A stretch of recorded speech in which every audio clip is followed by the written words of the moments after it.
Diyos mio, babachi. Simulan na natin yung ating diskusyon. Simulan na natin yung ating diskusyon, mga bossing. Dito muna sa imaheng ito. Anong napapansin nyo dito sa imaheng ito? Aba! Si Tinyo. Si Tinyo na taga-kanto. Si Tinyo na taga-kanto, na kung tawagin ay Kanto Tinyo. Nagagalit na siya kay BBM, ha? Massive abuse of unprogrammed appropriations. Nako po. Yan ang sinasabi ko. Nakipagkasundo etong Tolongges na si Bongbong sa mga demonyo. Akala niya siguro kakampi niya ang mga ito, itong mga makakaliwa. Nako, ginagamit ka lang yan. Dito nga natin masasabi yung kasabihan na BBM is riding in the back of the tiger. Kasi nga, merong yung kasabihan na yon, ang ibig sabihin nun, nakasakay ka sa isang tigre. Yung tigre, mapanalasa yan. Ano yan? Wild yan. Lahat kakainin yan, basta gutom yan. So, akala ni Bongbong, ang lakas-lakas niya dahil nakasakay siya sa tigring ito. Ano yung tigre? Itong mga makakaliwa, hindi ba? Anong pinagalaw niya? Puro makakaliwa. Yung pagdating sa pagsugod sa Kingdom of Jesus Christ, makakaliwa ang gamit niya. Paano? Sino ba yung mga nagsimula ng mga hearing kaso-kaso na yan? Di ba yung mga makakaliwa? Yan si Risa Ontiveros, yung mga taga-Congress, sila Franz Castro, di ba? Sila Raul Manuel, sila yung mga nagpa-persecute kay Pastor Apollo Kibuloy. At dahil doon nagkaroon ng legal na pamamaraan etong gobyerno para balasubasin etong numero 1 kalaban ng mga NPA. Sino? Si Pastor Kibuloy. Ginamit ang militar at ang sundalo para makubkubin niya ang mga ari-arian ni Pastor. Pahirapan siya, freeze yung mga assets niya, magsara yung kanyang foundation dahil wala na makain yung mga kabataan doon. Ganyan ang ginawa. So, dahil din ito sa mga makakaliwa. Nakipag-collaborate siya sa mga makakaliwa para gawin itong mga ito na feeling niya ang lakas-lakas niya. Feeling ni BBM ang lakas-lakas niya dahil kasama niya itong mga to. Pangalawang ginawa nila Ginulo Davao. Pangatlong ginawa nila si Pangulong Duterte, kinasuhan ng mga kung ano-anong kaso, crime against humanity, eklat-eklat. Sila mismo ang nagpunta doon sa ICC para dito sa mga kaso na ito. Kita mo si Tililing, nandoon din. Yan si Conti na di umano ay kaliwete rin. Di ba sila nagano doon? Ginamit na naman nila yung mga kalaban para itong si Pangulong Duterte mapatalsik nila. So nandoon na sa ICC, ginamit niya naman itong mga to. Akala nila magkakakampi sila Pangalawa, nag-file ng impeachment kay VP Sara Duterte. Sino yan? Makakaliwa din yan. So ginagamit ng administrasyon na ito yung kausa ng mga makakaliwa para makaganti sa mga Duterte, kay Pastor Kibuloy, dahil sila ang numero 1 kalaban ng mga komunista at inuubo sa mga lahi nila sa kabundukan noong panahon na namumuno si Pangulong Duterte. Kaya ito si BBM, ginagamit niya itong mga to. Ang hindi niya alam, traitor ito, na ang ultimate agenda ng mga makakaliwa na ito na sila ang maghari sa bayang Pilipinas. Yung komunismo ang mamayani sa bayang Pilipinas. Akala nito ni Bongbong na nakasakay siya sa tigring ito, akala niya ay safe na safe siya. Hindi niya alam, hindi na siya makakababa doon. Bakit? Pag bumaba siya doon, kakainin siya ng mga yan. Yan ang nature. Ganyan daw, nakasakay ka sa ibabaw ng tigre, hindi ka na makakababa doon. The moment na bumaba ka doon, sasagpangin ka niyan. Kaya akala nito ni Bongbong, kakampi niya itong mga komunista. Kita mo ngayon, opensiba na sila. Pasasakayin ka niyan. Kapag ka ikaw ay complacent na, lalamunin ka ng buhay ng mga yan. Hindi mo yan kakampi, mga kalaban yan. Kalaban ng mundo yan. Hanggang sa susunod na mangyari, lalamunin nila ng buhay itong si Bongbong, tapos sila na ang magpapatakbo sa Pilipinas. Tas susunod na gagawin yan, sila na ang leader, lahat ng mga kalaban nila pagpapatayin na nila yan. Ang tawag dyan, communist purging. Ganun na yan. Kaya ito si Bongbong, walang kaalam-alam, bobo talaga O akala niya sa pakikipagkasundo niya sa mga to, nakalamang siya. O kita mo nangyayari sa kanila. O hindi ba? Hindi lang karma ito Galaw din ng mga makakaliwa ito. Yung mga paglalaglagan, paggugulo nila. Sila naguguluhan, sila nag-aaway-away. Tinan mo, habang nag-aaway-away sila sa Kongreso, habang nag-aaway-away sa Senado, tinan mo, tahimik si Rizal Ontiveros. Tinan mo, tahimik yung Makabayan Block dito sa gulo ng Congress. Tahimik sila doon sa pag-aaway ni Zaldico ng administrasyon at saka dito sa dadamay kay Romualdez. Bakit? Kasi yan talaga ang gusto ng mga komunista, magkagulo ang Pilipinas. Yan ang pinakamalaking pagkakamali ni Bongbong Marcos, yung makipag-collaborate siya sa mga ito. Na akala niya malaki ang maitutulong sa kanya. Ang hindi niya alam ay, nako po, kakainin siya ng buhay ng mga yan. Hindi matinong kausap yan.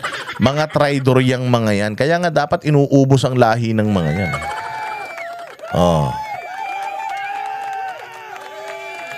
Eto naman, yung statement ni Elizalde. Ni Zaldico, Diyos ko po. Sabi niya, nilaglag niya na dito si Pangulong Bongbong Marcos. Sabi niya, I categorically deny these baseless accusations. I did not mastermind. I did not mastermind. So, ibig sabihin, according sa statement ni Zaldico na ito, ay sila talaga ay merong scam. Meron talaga silang scheme na gagawin doon sa budget 2025. At dito, inamin ni Zaldico na hindi siya ang mastermind. So, kung may mastermind, di ibig sabihin, meron talaga kayong ginawang kabulastugan. Kung hindi siya mastermind, sino? Sino ang mastermind? Yan sabi niya, the corresponding bicameral report were approved at plenary sessions. Following the collegial process of both houses of Congress, it is improbable, if not absolutely impossible, that I, on my own, could make any supposed insertions. So in terms of insertion, sinasabi niya dito, aprobado ito ng plenary session. So sino ang nagpipreside dyan sa plenary session? Speaker of the House at saka yung mga mga tinalaga niya sa mga komite. So hindi lang daw siya. Ayan na. Unti-unti nang nagsasalita si Zaldico. Hindi lang daw siya. Sabi nga, I did not mastermind. I did not mastermind and it is impossible that I on my own could make any supposed insertions. Hindi daw niya kayang gawin yun mag-isa, which is true. Kaya nga sinasabi natin na kung si Zaldico, meron pang amo yan, hindi niya yan kayang gawin mag-isa. Hindi nga makapag-preside yan sa kasarili niyang committee na Committee on Appropriations. Hindi ba si Kimbo ang nagpe-preside? Natatandaan ninyo nung kay Inday Sara sa Department of Education, ay Department of OVP yung sa budget niya. Si Kimbo yung nandoon, si Kimbo yung nagpe-preside. Si Zaldico nakanganga lang. Kasi nga bopols yan, walang alam yan. So it is really impossible. Ako personally, hindi naniniwala na si Zaldico acted on his own. Sabi niya nga, imposible. Ako, alam ko, imposible. Tanga yun sabi ni Basti, bopols daw yun So imposible talaga na yung scheme na to maiisip niya on his own. Kaya tinan mo, meron pa siyang sinabi dito the 2025 GAA was eventually signed into law by the President after what we as member of the House of Representatives understood to be thorough scrutiny by His Excellency. So ang pumirma nung GAA, Presidente. At inireview niya yun thoroughly. So ine-expect ko na tama yung pinaggagawa namin dito or kasabwat namin siya. Bakit? Kasi pinalusot niya Natatandaan nyo nung panahon ni Pangulong Duterte kapag ka may insertion, di ba sinabi niya, pagka may nakita akong insertion dyan, i-veto ko yan. Di ba, hina-highlight niya daw yung mga na yan, tapos pinababalik niya, ibalik nyo to, ayoko nito. Hindi tama ito. Di ba merong isang budget na vinito si Pangulong Duterte, tapos yung budget for the past past years yung ginamit nila. Kasi nga talagang may presidente dito. Meron talagang kinalaman ng presidente rito. Manggagaling ang budget sa sa presidente, sasabihin niya, ito ang total na budget natin. Di ba? Pipirmahan nila yun, palakpakan sila, may budget. O, tapos, yung Congress ang mag-allocate nun sa bawat mga ahensya ng gobyerno. Tapos yung mga ahensya ng gobyerno, magpapadala naman ng kanilang mga budget proposal. Ito po yung budget namin. So, nasa Kongreso kung dadagdagan nila o babawasan nila. O, nasa kanila yon. It's in the power of it's within the powers of Congress. Kaya nga sila yung may power of the purse. O, ngayon yung Congress gagawa na report na yan. O, tapos dadalhin na yan sa Senado o bicameral, dalawa sila. Oh, mag-aano yan sila, mag-uusap na ngayon sila, check ng Senado, tapos yung Senado gagawa rin ng kanila, and then ayan na, small committee na. Diyan na ngayon pumasok yung mga blankong item. Kaya nga, sinong mga pumirmang mga senador nito, tapos blanco, di ba? Sabi nga ni Bato, kaya nga ako nag-walk out kasi hinihingi ko yung mga dokumento, hindi nila binibigay, kaya hindi na ako pumirma eh. O, ano nangyari? Di ba pinirmahan niya ng presidente? Sinabi pa ni Pangulong Duterte, ni Ungab, di ba, na in-expose nila yan. Ano sabi ni Pangulong Marcos? Sabi niya, hindi pwede yun, hindi totoo yun, walang blanco, etc. etc. O, ayan o, His Excellency. Thorough scrutiny by His Excellency of each and every item to ensure that everything is in order. So, ang may final say, pirma, whether goods yan or bad, presidente. Pumayag ang presidente sa napakaraming insertions ng Senado, ng Kongreso. It means, kasalanan niya yun. Kasalanan niya yun. So dito sa statement ni Zaldico, nako po, mukhang umano na siya. Mukhang siya ay umamin na hindi daw siya ang mastermind, na lahat daw ng mga pinagagawa nila ay approve sa plenaryo, at imposible daw na kaya niyang gawin yun mag-isa. At pinirmahan yun ng presidente, kung ano man yung kabulastugan na ginawa nila, inapprove yun ng presidente. Hindi ba? Yari. Yari. Kaya ayan, sabi ni Marcos, hindi daw siya mag-i-interfere sa flood control probe involving Romualdez. Hindi mag-i-interfere, panay ang sat-sat ni Claire Castro.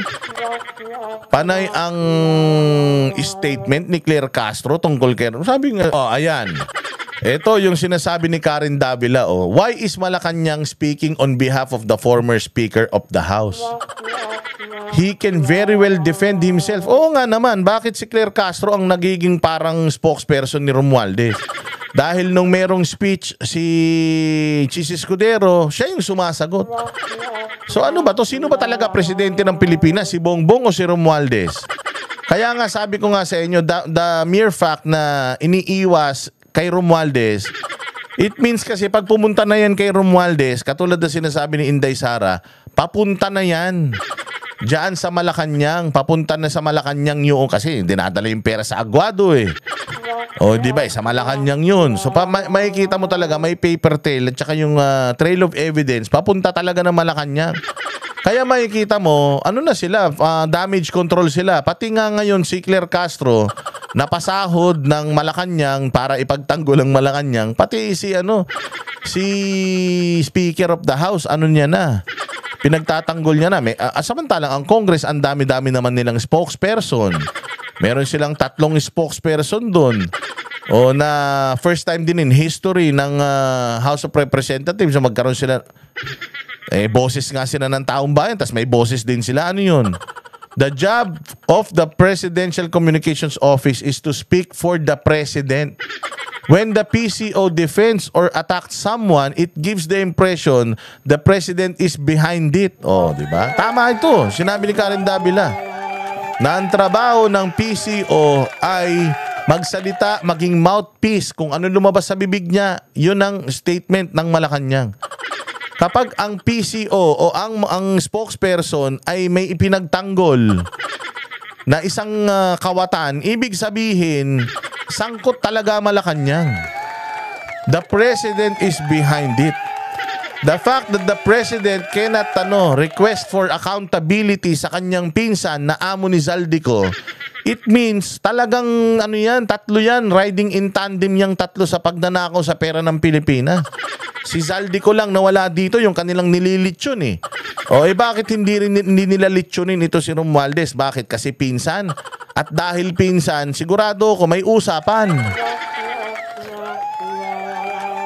Which is true.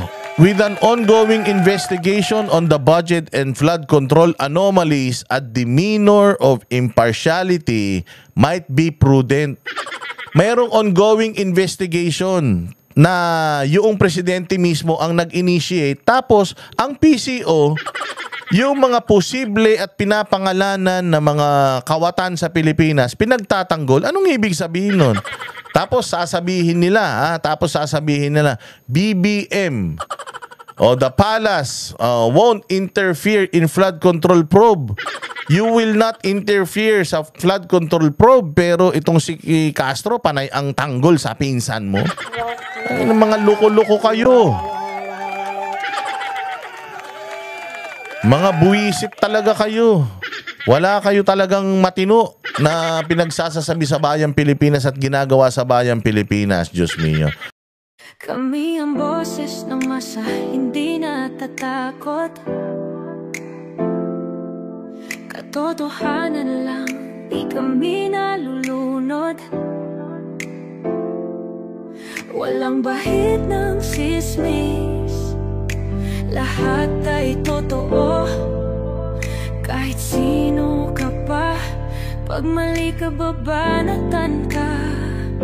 Walang pinipiling kulay, wala kaming kinikilingan. Basta para sa bayan, kami lalaban. Pagdama palakpakan, pag mali banatan. Di matitinag, di matatakot, para sa bayan tuloy ang sigaw. Sa harap ng kamera, walang halong takot. Mga baluktot, lahat kayo'y tutumba.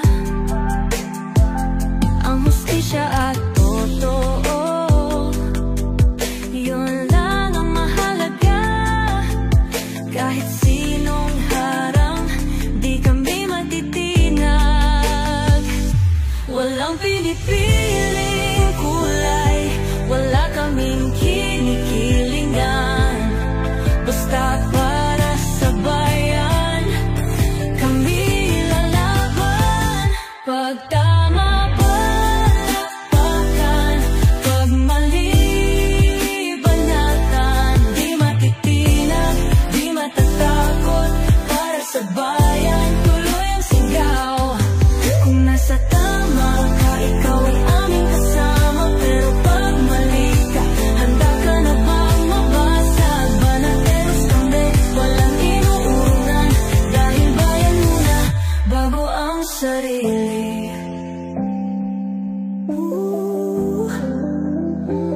Bago ang sarili.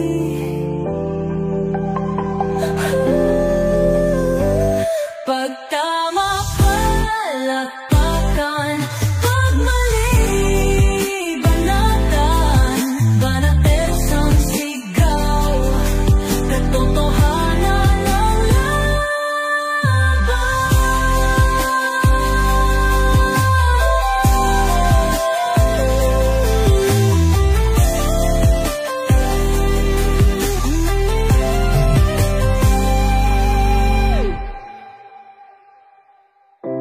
Sa harap ng kamera, walang